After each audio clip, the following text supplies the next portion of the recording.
Hello, Goobers. I know that I missed a week with my weekly updates. At this point, it's really a bi-weekly update. I feel like almost every single one of these videos has been nearly 2 weeks after the last one, but I'm gonna keep calling them weekly updates because I make the rules and you can't tell me what to do. It's my YouTube channel. Although I do feel a little bit like a fraud because I keep saying weekly update and they're not weekly. They are not weekly at all. I'm just super busy and I make a lot of TikToks, but those take me like 5 minutes. This takes me like an hour. And I really enjoy doing these weekly updates, but man, I get distracted really easily and I forget to record them and then I'm like, oh wow, look at that. It's been 12 days since the last one. Oh well, it's fine. You guys are fine with it, right? Right? You're totally cool with this? You're not upset with me?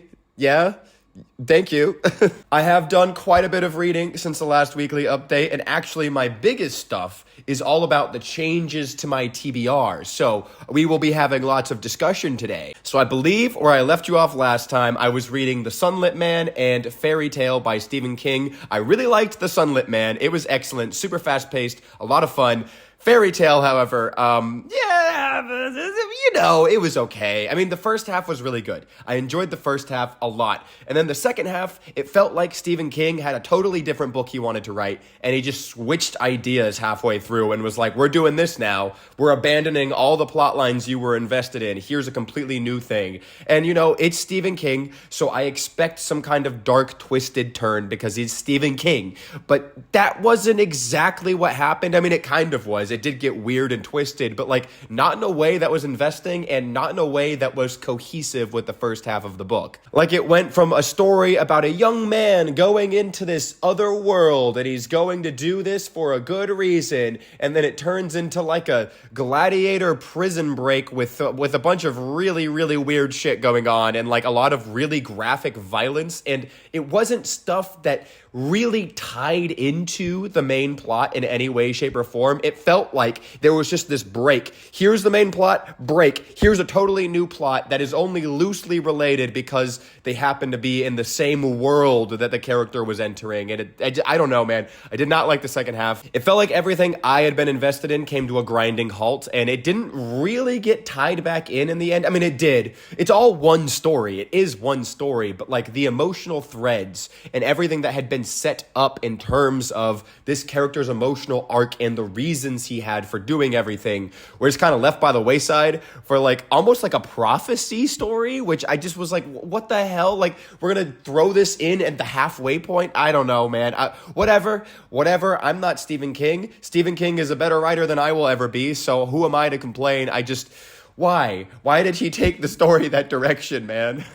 I think I had already finished A Little Hatred in the last video, but man, I haven't stopped thinking about it. I'm going to start A Trouble with Peace probably by the end of the week. I'm currently reading The Rage of Dragons by Evan Winter. I wasn't planning on reading this. This wasn't anywhere nearly high on my TBR, but I was like going down the rabbit hole. Sometimes I spend like an afternoon, if I'm like really bored and kind of tired, I'll just like scroll through Goodreads and look at books because I'm like getting excited for like what I have to read in the future. And I found a review of Rage of Dragons and I read the whole thing. It was like a big review. And then I started like scrolling through other reviews because it got me interested. And there was one review that described it as Berserk meets Gladiator with dragons and necromancers. And that totally sold me. Just one sentence totally sold me. And I started reading the book almost immediately after that because I just was like, I'm in the mood for something like that. That sounds awesome. And it's been great so far. It's not like totally blowing my socks off, but it's a really good book so far. And I think most people agree, as far as I can tell in the reviews, that the back half is the better half of the book. And so I'm reaching that point now, and I can kind of see like how that would be the case because things have just been ramping up. It's been super, super fast paced, really intense the entire time. Like there's been nonstop action essentially, and it's been really good. It's a revenge story. It's weirdly reminiscent of Red Rising. It's not written in the same style at all, but it's got a protagonist who is extremely driven, extremely motivated, and is very intense all the time. And because of that, the pacing of the book and the tone of the book is very similar. So the plot has been very gripping, but the world is also extremely interesting because it's African-inspired fantasy, which is something I've never read before. So there's a lot of like honorifics and stuff that I don't know very much about like African language, but they sound at least like what I would imagine an African society to be like speaking. I think this is also one of the first books I've ever read in the fantasy genre where pretty much every single character is black, which I think is really cool because there needs to be more of that. There really does need to be more of that. Most stories are dominated by white people in fantasy, and that doesn't make any sense in the first place. Fantasy world should be populated by all types of people. It's fantasy, dude. It doesn't matter. Like, I don't understand why there has always been just this focus on just telling stories about white people in fantasy. I mean, I get it, okay, fantasy is kind of built on the backs of like white men writing fantasy, but it's such a giant genre, you know, you can contain anything in there. So I think it's really cool that I'm finally reading a book where like every character is black essentially, and it's told in a society that is not told in a setting or a society that is reminiscent of Western culture. I think that's really cool. That's something I liked about something like the Greenbone Saga, which takes place in like a fictional Asian country. I really like just having these fresh settings and these fresh places, because otherwise you're just kind of doing the same thing over and over, you know? So this is really cool to me. I want to get more of this in my reading because it's just fun to like explore these cultures and these other viewpoints and all these different places that you can go to, and the people that can inhabit those places. They should be diverse. Like, it's fantasy, dude. Why are we? I don't understand. Anyways, this is something I've been thinking about a lot since I started reading this book, because it's something I had thought about before, but now that I'm experiencing a book that is like totally different. I mean, it's got things that are reminiscent of classic high fantasy. You know, there's kings and queens and mages and knights, and not, I mean, they don't call them knights, but they're knights, you know, stuff like that. But it's not in a place or a culture that is anything even remotely reminiscent of what you would see in like a normal classic high fantasy book. And the book has been super fun. I'm really invested in the main character's story. I think that he's a very compelling protagonist, if a bit lacking in a ton of depth so far. I mean, it is the first book in what is going to be a series. I know book 2 is already out, so there's plenty of room for character development. But, you know, so far he's just, I'm going to get revenge and I'm so driven. And it's like, I've seen that before, but it's investing. I like when characters are like that, and it's working here. So I have no complaints, really. But anyways, as soon as I finish The Rage of Dragons, next up is The Trouble with Peace. It's Abercrombie. I'm excited. I'm always excited for Abercrombie books. So that will be happening. I'll probably tear through that book if I'm being honest, because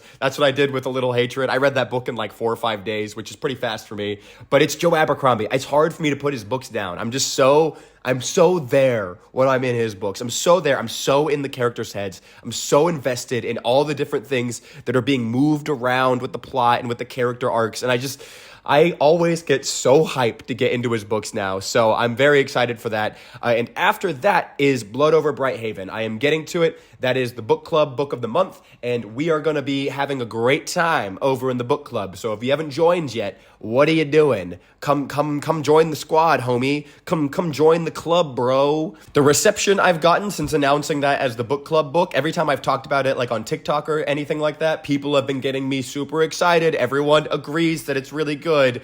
And I don't know, man. Generally, when everyone is telling me that a book is good, it's usually pretty good, okay? Like, I know that some people don't like it when things are just, like, universally praised, but I kind of do sometimes because it's pretty reliable, okay? Mob mentality isn't always correct when it comes to books and the quality of books, but sometimes it is. Sometimes it is. And if everyone's telling me that Blood Over Brighthaven is pretty damn good, I think it's probably going to be pretty damn good. Oh, and I forgot to talk about the fact that I finished book 9 in Cradle, which is Bloodline. And again, I say this with every single entry in the Cradle series. This is my new favorite. It's so good. It has returns to the roots of the plot. It has a lot of things that have been set up throughout all of these books finally coming into fruition, and it delivers on them, and it's super fun. This series, it's like comfort food. I think my mom described it as that. It's like comfort food. You get in there, it's not too dark, it's not too complex, it's not too complicated. It's just a fun story. The action is great. The characters are great.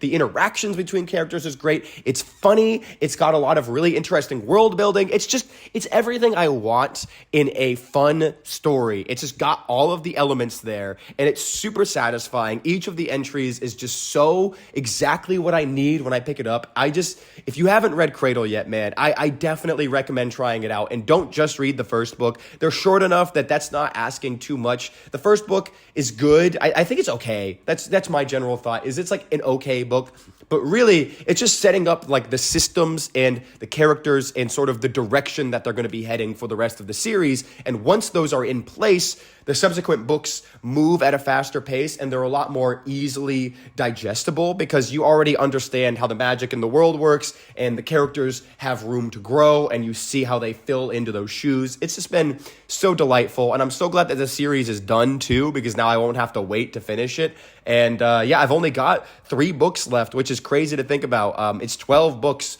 which sounds like a lot, but man, I read them in like 3 days when I pick them up. Like, they're so easy to get through. So I think at the end of the month, I'll be picking up book 10 in Cradle. I think that's the plan. And then next month, I've already talked about this many times, but I want to read Piranesi. I ended up saving that for December for the book club book because based on all the research I've done on it, it seems like it's more of like a winter story. Like, I don't know for sure if I'm correct about that, but like the vibes I get from the reviews and from the descriptions makes it seem like it's more of a winter story. So I'm saving that for December. It seems like a December book to me. And I'll be finishing Age of Madness in December. I've got a bunch of stuff planned for then.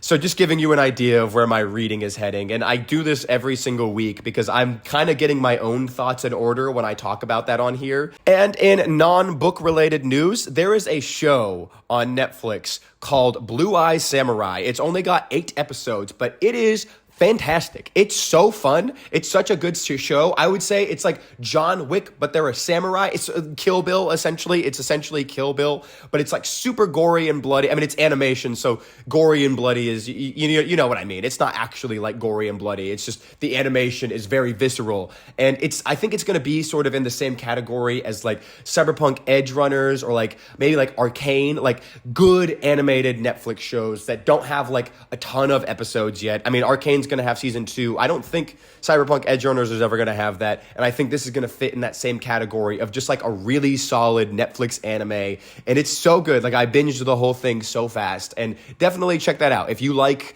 those short, bite-sized anime that just have really good action and really good animation. This is one for you to check out. And also, I don't know how many other people are going to care about this. I don't know who here has watched Attack on Titan, but it finally ended. All the anime watchers can finally watch the ending now. I read the ending forever ago in the manga when I caught up to it, and I like the ending, okay? I know that's an unpopular opinion, but I think the ending is fantastic, and I will die on that hill, okay? I've read the ending like 4 times. I watched it again in the anime, and I still like it. I don't get the hate, man. I don't understand it. I have heard all the arguments. I have read all the arguments, and I just disagree. I think it was all done well. Not every single thing is a perfect landing. Not every single tiny little detail, but there's no story that ends up like that. I can't think of a single story that wraps up even the most minor side plots like perfectly. But the fact is, he does resolve them, and they're resolved in a way that felt satisfactory. And the main story itself, I thought the ending was fantastic, despite what people will say. I'm not getting into this right now. It doesn't matter. Point is, if you haven't watched the anime, now is the time, because Attack on Titan is spectacular, and it's finished now, so you won't have to wait around. I love Attack on Titan. I have an Attack on Titan tattoo. It's amazing, dude. It's one of the best stories ever told. And yeah, I'm just really happy that the anime's over, and now I can talk to people about the ending. Anyways, I think that'll do it for this week. I've been kind of rushing because I have to head to work soon, so I gotta end this here. But I will see you guys in the next video. I am planning a few videos for next week. I don't think I'm gonna get all 3 of them out, but I am gonna record them next week. So expect more videos from me soon. And until then, I hope you're happy and healthy. I hope you're doing well, and I will see you then. Bye-bye. See ya. Ciao.